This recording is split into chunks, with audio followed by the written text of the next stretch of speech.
முருடேஸ்வரர் கோயிலுக்கு போகிறோம். முன்னாடி இவ்வளோ பனி, முன்னாடி இருக்கிறதும் தெரியல.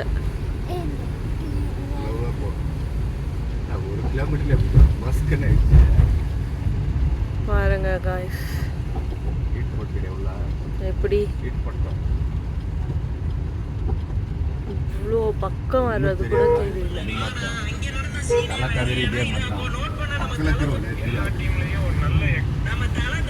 இப்போ டைம் என்னன்னா 10 மணி, காலையில் 10 மணி. காலையில் 10 மணிக்கு இப்படி இருக்கு.